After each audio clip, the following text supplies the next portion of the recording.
সরকার আসে যায়, বদলায় না বেদে পল্লীর ভাগ্য। আনিস রহমান রলিনের পাঠানো ভিডিও তথ্যচিত্রে দেখুন বিস্তারিত। মুরা এক ঘাটেতে রান্দিবাড়ি আর এক ঘাটে খাই। গান আর সিনেমায় বেদী জীবনের রঙিন ছবি থাকলেও বাস্তবে তাদের দিন কাটে তীব্র অনিশ্চয়তায়।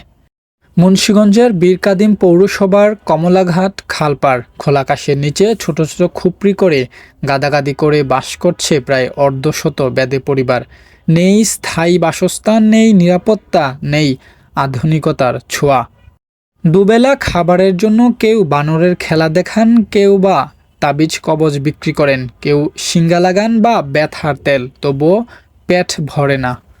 সাক্ষাৎকারে নূরনাহার বলেন, সাপের খেলা দেখাই, যা পাই তাতেই কোনো মতে চলি।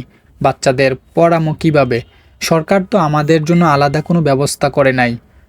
সাক্ষাৎকারে আরেকজন বলেন, মানুষ বাসায় কাম দেয় না, তাই হাত পেতে যা পাই তা নিয়েই ডেরায় ফিরি। অসুখ হইলেও হাসপাতালে নেয় না।